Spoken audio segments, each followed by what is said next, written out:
Good morning. Welcome to the Celtic Way Morning Briefing Live. I'm Tony Haggerty at a Haggerty10 Twitter handle, and I'm joined today by Sean Martin at Sean Martin TCW. Good morning, Sean. It's Friday, January the 27th, 2 days before game day. Celtic playing at Tannadice on Sunday. Yep. How are you doing? Not bad, Tony. I thought, you can see with the tagline and a couple of the comments already, we thought we'd get away with a couple of days in a row without talking about Giorgos Giakoumakis' future, but unfortunately not. We're back again, and he's top of the bill. Go old Godfather Al Pacino. Just when we thought we were away from the Giakoumakis situation, they drag us back in, Sean. They drag us back in. We'll get to that in the fullness of time. Indeed, I'll just direct you to the strapline running along the bottom. Ladies and gentlemen, as we always do, we've got an offer for you. Always have an offer. And if you subscribe to the Celtic Way website, you can enjoy 4 months of unlimited access for £1. And all new subscribers will receive a limited edition bespoke A3 artwork by renowned football artist made by Frankie. You can see it on the screen there. One of Callum McGregor and A3 bespoke artwork there, guys. Take advantage of that. Click of a button, www.celticway.co.uk/subscribe. That's www.celticway.co.uk. Enter in the last few days of that. Yep, I was just going to say enter in the last few days of that. So if you want one, now's the time. Next couple of days, and that'll be you. It'll be gone forever. Yeah. Gone forever because it's an exclusive. It's an exclusive design for us, so it will genuinely be gone forever. Yes, indeed. And we also say thank you to our new sponsors, SENECA. The Celtic Way Morning Briefing is now sponsored by SENECA Medical Group, and SENECA Medical Group are Europe's #1 for hair Sean, what are the hair innovation treatments, is it? I like how you're asking me. Hair restoration. Hair restoration treatments. There yes, it is. Yes. Yes. And you can find out more about SENECA via the links in the video below. Sorry, I just took leave of my senses. Forgot the blurb, but there you have it. I believe you, thousands wouldn't. But we say thank you to SENECA for their continued sponsorship of the Celtic Way Morning Briefing. Thank you to them. Now, guys, we tried, and we said at the top of the programme, tried to get away with talking about it, Sean, but we believe there's reports saying that the Giorgos Giakoumakis deal has stalled again. Atlanta United and the MLS want him. There's reports saying that Celtic are playing hardball because they want a straight $4 million fee. None of this loan with an option to buy. They want the money up front. Now, we don't know whether that's true or not. But Giakoumakis remains in kind of Celtic limbo, doesn't he? He's still a Celtic player for the next 4 days, presumably, until something gives or is taken on that situation, Sean. But it's becoming a saga now, isn't it? It's dragging out. Aye, it is, and you're right. The latest reports suggest it's maybe not as imminent as perhaps thought earlier in the week, which I'm sure will be music to your ears because you've been hoping for the last 3-4 weeks. But the kind of sticking point from what it's been suggested in the reports might be the type of deal that's been offered, Yes. A loan with an option rather than a loan with an obligation or an immediate full transfer. And we obviously, and as we've spoken about over the last few days, usually with regard to Maurice Jens, a loan with an option to buy is a smart way to go about it. But see, from a Celtic point of view, which is obviously the way we're coming at it, you want to be the one using that, not the one giving it up. Sure. So, yep, despite the arrival of O and all that entails, you probably do push back on any deal that isn't a permanent, or at the very least includes an obligation like the likes of the Diaz and Maida deal that Celtic done, where you know you're getting them. It's just when the fee's paid, that kind of thing. So I don't think an option to buy really works for Celtic at this juncture. I suppose when you're... Sorry? Not for Celtic, I agree. No, not for Celtic. It's they've used... Celtic have wisely used that to their advantage in the past, but when it comes to a player like Giakoumakis, then so be it. And we also still don't know what a lot of the ins and outs, Sean, if it's over game time, etc. But I'm still clinging on to that small percentage that Giakoumakis might actually stay. And he won't be a starter at Celtic because the manager's made that particularly clear, and he's also brought in O as well. So it's up to Giorgos Giakoumakis. If nothing can't get thrashed out in the next few days, he has to still keep up the attitude that he has already shown when he's been on the field and give it 100%. But I'd hate to think that Celtic he would be unhappy and it would affect anything moving forward. Sean, that's the whole. That is a consideration. I know Ange Postecoglou's been on record saying that his attitude in training and stuff's been fine. That's why he's been in squads and that's why he's played them. Maybe not from the start, obviously, but that's why he's played them.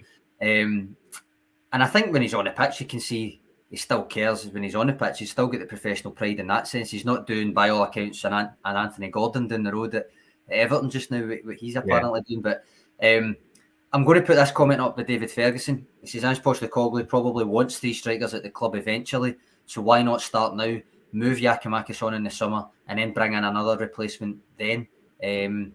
Now, to that, Tony, I would suggest that what you said there about maybe any discontent, definitely.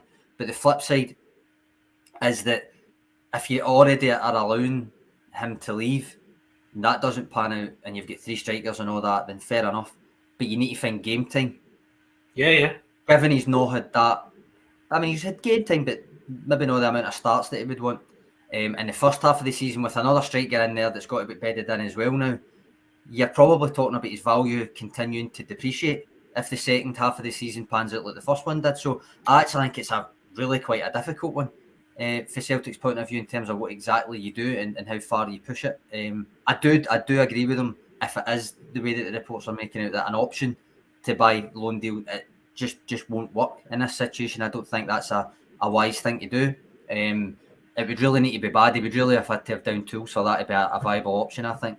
An obligation to buy or a permanent immediate move, I think, is a fine way to go about it for Celtic. Yeah, I can see exactly what you're saying, but yeah, Patrick McGoughan, he's still a Celtic player as far as but I'm working on that premise too. I don't think I'd like to think that Giakoumakis wouldn't cause problems if he does hang around and he stays. I don't think the manager would be too perturbed if he hangs around or he stays, but he's probably laid it on the line and told him in no uncertain terms the future. If he does hang around and he does stay, it depends if Giakoumakis wants to stay and fight for his place in that situation and still give 100%, which he has been given. And says he always works on that premise that he sees them in training, and there's no reason to doubt that Giakoumakis, as you say, with down tools would cause any major disruption in what Celtic are trying to achieve this season. So, but it's a real dilemma, Sean, isn't it? It's a tough one. And what do you do if you're Ange Postecoglou? It's as much what do you do for the club as well. Like there's a certain, I suppose there's a certain threshold that you need to make the decision by, and I don't just mean the January transfer window. I mean in terms of value as well, because I do feel unless there's an injury to Kyogo, his game time won't necessarily increase exponentially in the second half of the season, which means his value will go down, if anything. And certainly a buying club could feasibly argue that come the end of the season, he's actually played not that much between the last time we were interested in January and now. So why would we pay what you were asking in January? That kind of thing has got to be thought on as well. But as I say, an option to buy, I just don't think cuts it at the moment. Yeah, but I still work on the premise that I still think he has something valuable to bring to the table. Yeah. Giorgos Giakoumakis, I really do. And listen, at the end of the day, we've got 4 days, and it'll all come out in the wash. What's that? Tuesday. It'll all be done and dusted one way or another. And Giakoumakis, Tuesday night, midnight, innit? Stay at the end of the season, or he'll be off to pastures now, presumably the MLS, Atlanta United. But I just feel that it's becoming a bit of an albatross now, Sean, isn't it? Around Celtic's neck. Derek Crawford came in saying if it is true, if the reports are true, then he's delighted the club are willing to play hardball rather than just say aye, right, okay. I agree with that. That's the premise. I agree with that. There's an argument to be made, and I don't just mean on values here, but obviously Juranovic, the context of that, Union Berlin did end up paying a significant fee. It might not have been the fee that people were hoping for initially. But there's almost a wider context here that if you're seen to be a club that will kind of, right, we'll just accept that, then that's the reputation you end up getting. So I do, even if for instance, it's not actually going to increase his value that they get for him. I agree with what Derek's saying in terms of, if nothing else, the reputation you've got in the market. If Celtic are willing to do that over a player that's not one of the most valuable in the squad, if you want to put it that way, because although he's an important player, still he's not a Jota, he's not a Matarel, he's not a Hatate. Do you know what I mean? Then when it comes to the kind of any talks that's going to take place for the likes of those, then whoever's entering it can think back and go, well, Celtic they're not going to muck about here. So yeah, get your comments coming in, guys. What you think about the Giakoumakis situation? Sean's been flicking them up. Any more comments, Sean? Worth discussing? Well, Gary McDowell says, where's Mystic Aiden when you need him? Will Giorgos Giakoumakis stay? Young Shaft is on the back shaft today. The back shaft. He's not on it. He's not here today, but he will be on later on. He'll be in the building somewhere, won't he? At some point. Or, yeah, indeed. But there you go. Now, as I say, 4 days, Sean. We've waited all this time. We've got 4 days to wait till that kind of transfer saga comes to an end, one way or the other. I mean, you've got that kind of set deadline for Celtic in terms of that. But if it does stay, then you're probably talking about rumours between now and May, basically. Yeah. Which I think might annoy some people because it's been constant with us on this lately. And as I say, we thought 2 days in a row we might get away with not talking about it, but no such luck. And no such luck, indeed. Now, Celtic head to Tannadice on Sunday, Sean. Mm-hmm. Happy hunting ground from earlier on this season. Very much so, aye. Yeah, where lots of people were actually disappointed that it was only 9-0, Sean, back in August. Celtic were going all guns blazing for a 10th, and because someone said that they might beat somebody 10-0 this season. 9, they were nearly there at Tannadice back in August. 9 hat-tricks for Kyogo, hat-tricks for Lila Bada that day. Do you see both of them featuring, Sean, and what price another Kyogo hat-trick, because he has actually had a rich vein of form? He's got 9 in his last 8 games, 4 in his last 2. I do see them both. I've yet to commit my predicted 11 to paper. But I do have a couple of questions for the presser later on with Ange, just to see the status of Cameron Carter-Vickers being one of them, the status of Greg Taylor being another. That'll play massively into who I select in my predicted 11. But I think I've made my mind up with my front 3 being Abada, Kyogo, and Jota. Even though that means leaving out my man Dyson Maeda. But I think I've made my mind up that that's the 3 I'm going to go with for that. So I think both hat-trick heroes from the last time will start. All right, so you're nailing your cards to the mast and saying both hat-trick heroes will start? Yep. Alongside Jota. You know what that means? It'll be Haksabanovic, Giakoumakis and Maeda up front. That's what it'll be. No, but I mean, we touched upon Kyogo's form there, and I said 9 in his last 8. He's hit 20 goals already. Yep. Which was the whole of last season's total. We speculated the other day about how many we thought he would get, but he's just hitting such a rich vein of form, Sean. And you have to say that Celtic travel to Tayside and confident and goal-scoring mood. They do. Aye, there's no getting away from that. As I always do, I've got some stats on Dundee United and stuff, but I'm going to put up Andrew Glear's comment first. It's actually a 4 p.m. kick-off over here on Sunday, which is a bit of an odd one.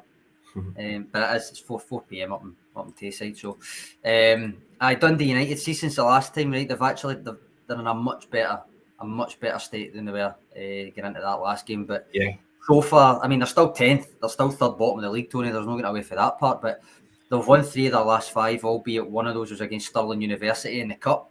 Although to Stirling Uni's credit, they made a game of that in the first half.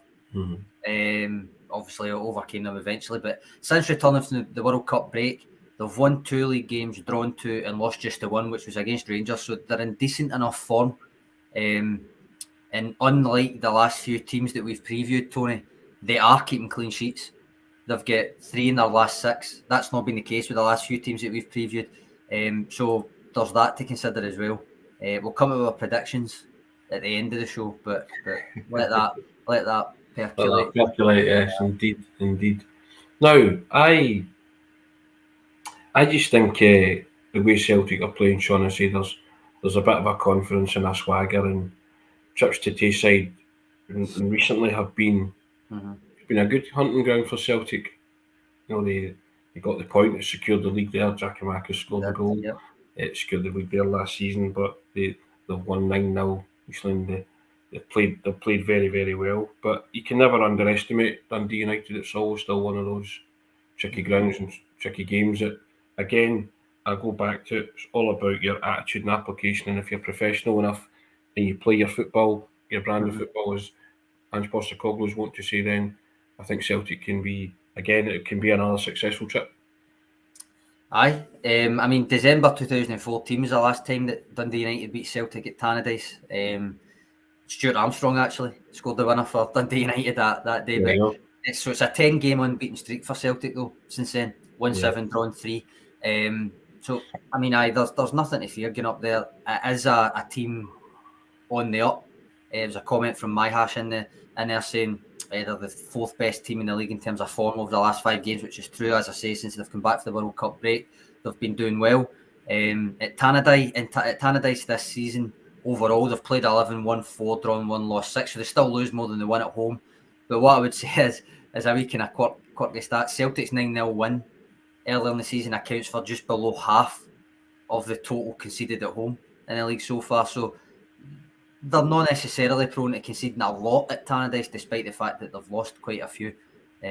Take from all this what you will, by the way, because I'm still predicting Celtic to win at the end. It's not that I'm saying anything different, but aye, that's the kind of base stats for that kind of stuff. But now, one of the commenters said that O hasn't played since November, Sean. Yep. Do you see him featuring at all on Sunday, or? I don't, Tony. I know he was very, very buoyant in his presser yesterday, and different things. But I would be surprised if he went. I don't think he'll go straight in from the start anyway. But I'd be surprised if he got on. I think it's maybe a bit soon. I suppose Ange Postecoglou will be asked that later on at the presser. We'll see how he responds.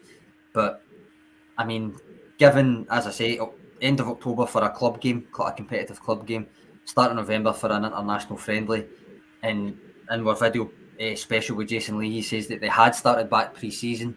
There's that to consider, but I still feel I'm erring towards no. Tony, what do you think? Everybody always talks about the difference between fitness and match fitness, don't they? So there is some disparity there between both of those. I would be inclined to say no, but you never know, do you? You might put him on the bench just for to get his kind of cheers from the crowd, etc., and get him used to it all. So, so we know what Ange's like, Sean. He has been training. Yes, Derek, we know exactly what Ange has been in pre-season. 15 minutes won't hurt him. So it's definitely split in the comments. Michael Ross saying, we won't see O for weeks, so it's split. Put it this way, I wouldn't be surprised because it is Ange Postecoglou we're talking about after all, but I'm erring on his side, I know. I've just noticed a comment, Adam, thinking that Aiden's just not recovered from that Wi-Fi problem we had yesterday. R.I.P. Aiden dial-up McDonald's. Yes, indeed. He's getting it tight. He's not here to defend himself. Poor Aiden. I'm sure he'll defend himself on the next. Shaft is getting shafted on the morning briefing, is it? Yes, indeed. Anything else take your fancy about Sunday, Sean?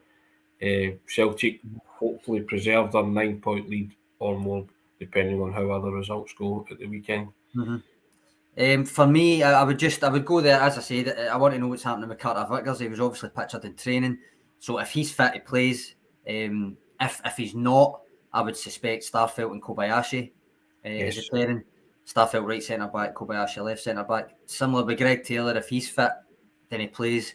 And if not, I would probably go with Alexandro Bernabei again. I don't know if you would agree with that or. Well, yeah, I'm going to ask you, if Cameron Carter-Vickers is fit, does he play him with Starfelt or does he play him with Kobayashi? That's the question. That's what I deliberately never proffered an answer to there. That would be very intriguing. Very intriguing. Right, on a count of three, right? Yeah. 1, 2, 3, Starfield.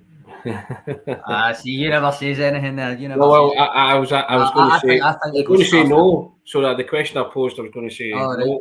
So Right, which okay, would have sorry, I said thought that you you had to would, pick one. Aye. which would have said he'll play him with Starfield. Mm-hmm. So I think at this juncture, I think the need for points in the bag is just too great at this minute. Okay, Matt's just saying CCV UK. There you go. The thing is, right? I mean, I said this when I wrote the kind of instant reaction to Kobayashi's debut. I made the point that what I really want to see is a defence of Hart and goal, and then probably Johnston, but fine if it's Ralston. But then Cameron Carter-Vickers, Yuki Kobayashi, and Greg Taylor playing together as a trio that almost, I was just a quintet, whatever. But that I want that trio to start together. But whether it would be Sunday or not for that to happen, I don't know. First and foremost, if Carter-Vickers is fit, then it's a bonus, regardless of who partners him. Correct. Yes, indeed. But I think we're just all intrigued to see what Cameron Carter-Vickers would look like beside Kobayashi. Talk about natural left-sided defenders and all that. We'll just no, definitely. How that pairing would work. On the note of Carl Starfelt and whether he'll get selected or not, and kind of further to a discussion yesterday about Jens as well. Alan Morrison on the site today, I'll put the link in the description. He's dug into the data to try and kind of answer whether Celtic will actually miss Maurice Jens or not, and what he brought, and what they're missing by letting him go early, that kind of thing. But what reminded me of Starfelt there was there's a line in Alan's piece, kind of tongue in cheek, that says, "Find yourself someone who loves you, like Postecoglou loves Carl Starfelt, and never let them go." That's what it says. And for that, you know what I'm going to say probably. I'd say a wee nod to regular viewer Kaiser, who I see commenting, so he's on, who left an absolutely cracking comment on yesterday's video relative to the debate over my hairline, in which, among other things, he referred to myself in the same breath as Aaron Moy and Dyson Maida as, I think the term was it, Kaiser, solar charged love machines, which had us all in hysterics. So cheers for that, Kaiser, and I'm passing the review on to my missus as well. I was going to say only Heather can have the casting vote on that one. It's a family show, you. Yeah, exactly. That's what she was straight off that. So, yeah, indeed. But any comparison to Dyson Maida and Aaron Moy, you're taking it all day long. They're welcomed, warmly welcomed. All day long, so yes, there you have it. But yeah, and also a subject close to your heart, Sean, is the Bull. Yep. Mm-hmm. Now, you are a real champion of the Bull. The manager likes the Bull. He came in the last couple of games and he scored 2 wonderful goals. Do you see him getting an extended run on the side, or do you see him being rotated again for Sunday? Rotated, I think. I mean, I just think it's going to be the nature of the beast with midfield, and unfortunately with Turnbull in particular. All he can do is continue to contribute when he gets on and when he gets a start, which he's been doing. So there's no doubt that he brings something, and it's almost a bit unfair that he doesn't get more of a run in the team. But when Rayo Hatate's there and Matt O'Reilly's there, and then Aaron Moy puts in the kind of performances that he's been, it's very difficult. There's still a criticism of Turnbull, I think, that is merited, that he's very one-footed, but it almost doesn't matter when that one foot is so good. But I just in terms of an actual selection and a run of starts, I still don't see it yet. And I'm a fan of him. Yeah. No. I'm a fan of him myself, but I think it's just the form of others that's led to the situation that he currently finds himself in. Sorry, Kaiser comes in. It's not receding. It's exposing the solar panel on a love machine like the Baldies in the World Cup, full charge. Superb. Yep, done it. Thank you for that, Kaiser, regular contributor. There's no answer to that at times, Sean, is there? Let's be honest. But superb. No, and also as well, Aaron Moy. Oh, sorry, Aaron Moy, as his full title is. Is he now reached that stage where he's undroppable, Sean? Or you'd be looking to less rotate him at this minute in time? I don't think undroppable, because I don't necessarily think most of them are undroppable. But I think it's a genuine concern for me picking my predicted 11. I've got the notes there, and it's just, I think Callum McGregor, we can all agree. I think even Hatate, I still think will be straight in there. But the other one, honestly, I don't know. It's Matt O'Reilly is still, in my opinion, he's actually getting a bit of a raw deal in terms of the perception of his form, because his form has dipped slightly, but he's still been Matt O'Reilly. Just the other players have came to the fore, Aaron Moy in particular, obviously. So I think it's a difficult decision. I genuinely don't know what I'll go with. Never mind what Postecoglou will go with. It's one you're going to have to make, because we always put ourselves in Postecoglou's shoes every week and pick a predicted 11. And so you go. Patrick McLaughlin's gone early, Sean, there if you want to flick up a. There we go. Hearts, Starfelt, Cameron Carter-Vickers, Kobayashi. 3-5-2, right? Okay. So Starfelt, Johnston right wing back, Maida left wing back, I presume. Then Moy, McGregor, Hatate, Kyogo, and Giakoumakis. I mean, I can't see it, but it is a strong team. That's a strong team, Patrick. I'm inclined to agree with Sean that I don't think it'll be a 3-5-2, but that's fair enough. You're entitled to that opinion. Now, K-Match is saying that Ange will rotate a lot, always has. I mean, it does.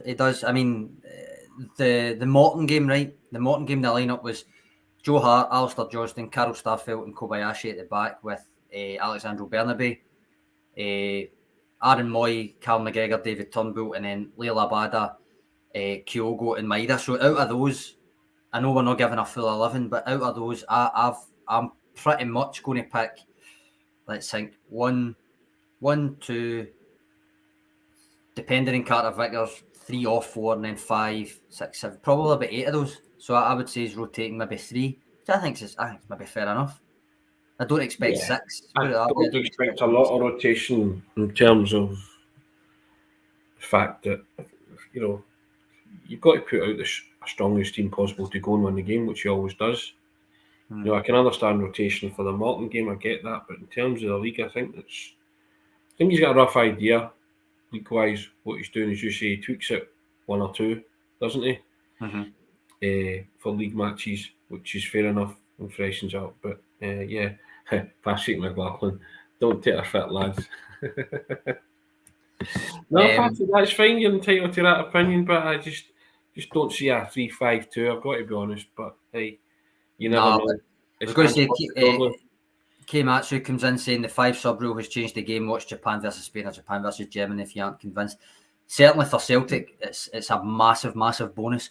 Yeah. See when you've got that depth of quality, and you can change half your outfielders in any given game, which is, I mean, it's hard to keep the intensity up. That's part of the trick that Postecoglou wants them to come on and just keep that intensity and keep that quality.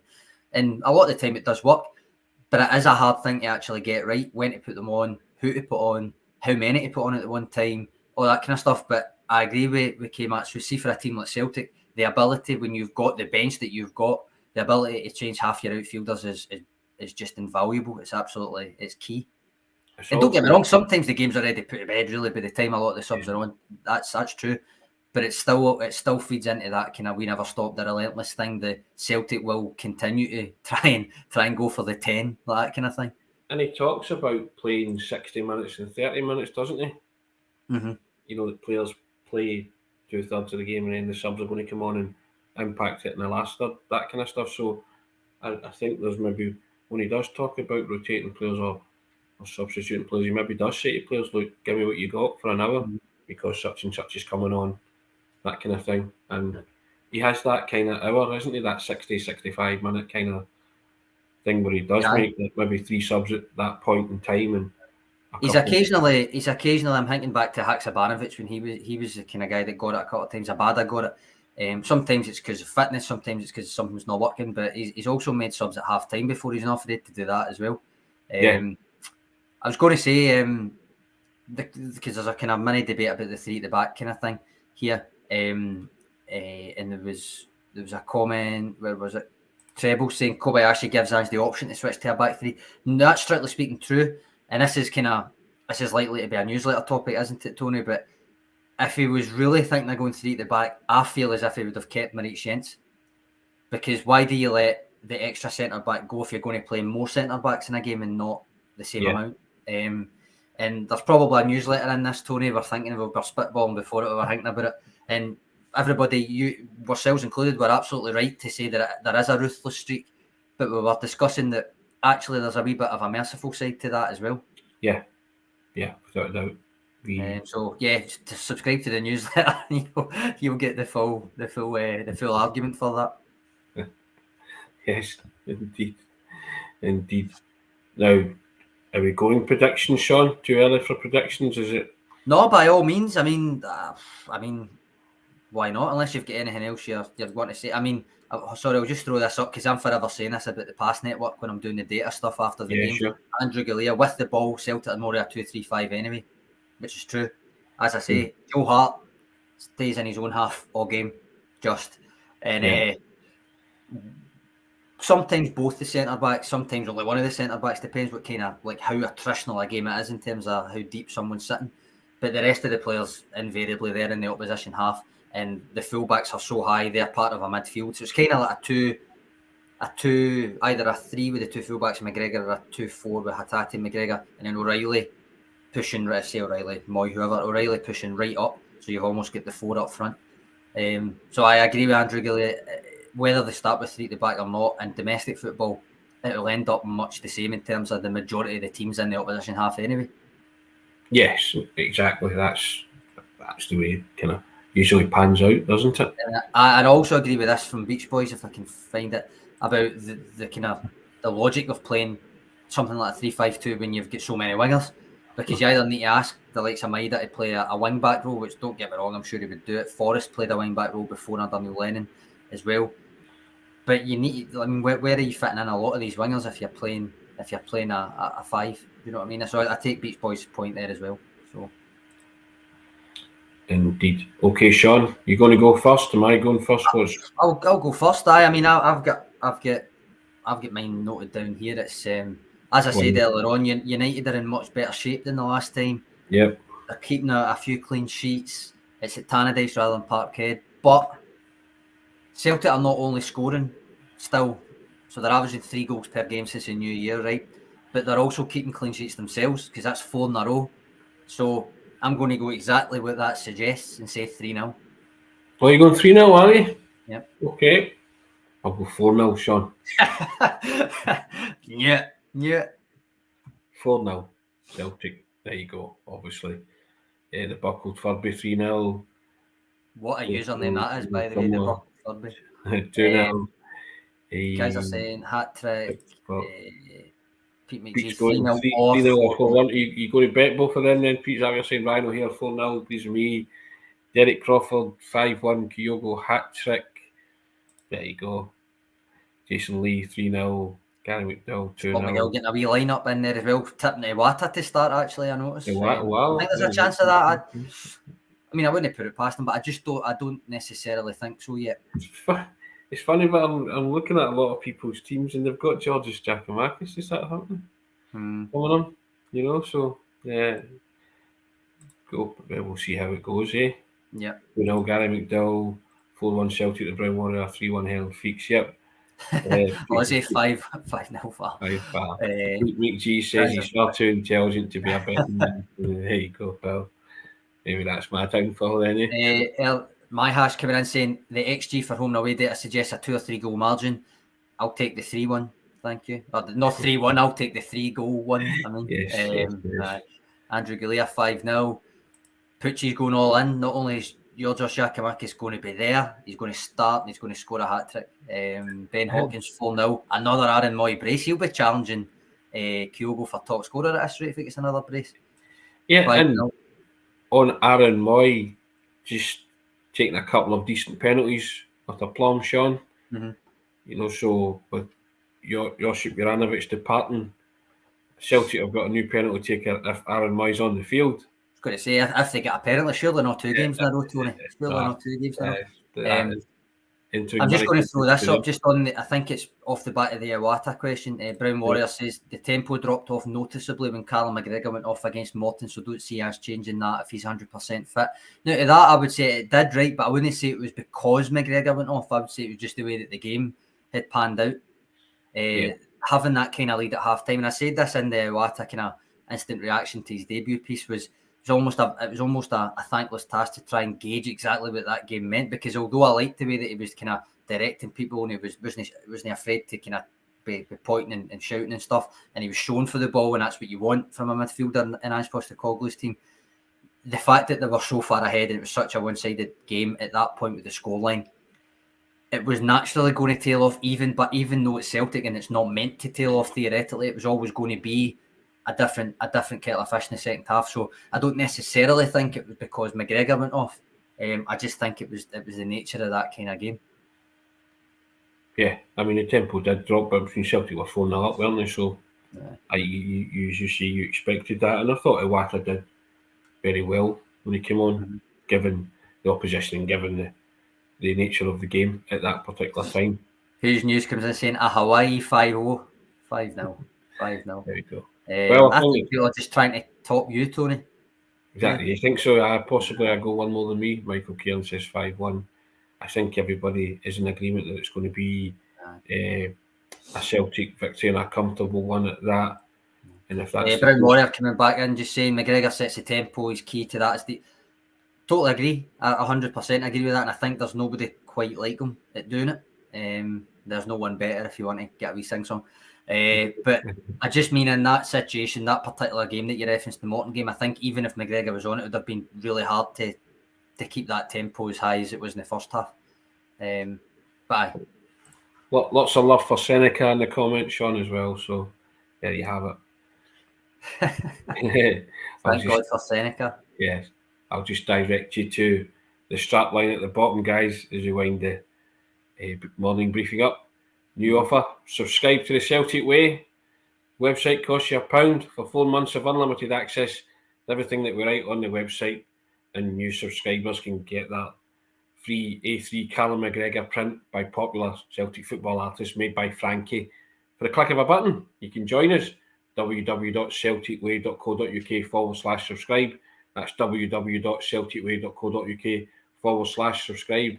And as always, we say thank you to SENECA, and I'll get this right this time. The Celtic Way morning briefing is now sponsored by SENECA Medical Group, and SENECA are the #1 hair transplant company in Europe, and they offer innovative hair restoration treatments.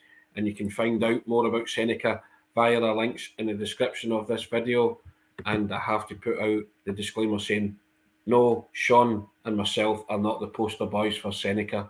But there you have it. People asking. I take it I would be the before and you would be the after in this situation. Yeah, that's the view of the before and afters. It's Derek Crawford's rechristened him Shonica. See, they don't miss a trick. But we say thank you to our sponsor SENECA for that. Guys, we will reconvene on Monday. See what happens at Tannadice on Sunday. Beautiful Sunday and all that, Sean. I think both clubs lay claim to that song, don't they? They do, aye. So, I think, given our score predictions, it's only going to be beautiful for one, hopefully. Yes. But we'll see. Hopefully that's the team donning green and white. But enjoy your weekend, guys. I always say result permitting, isn't it? But we'll be back on Monday to dissect it all as we usually do.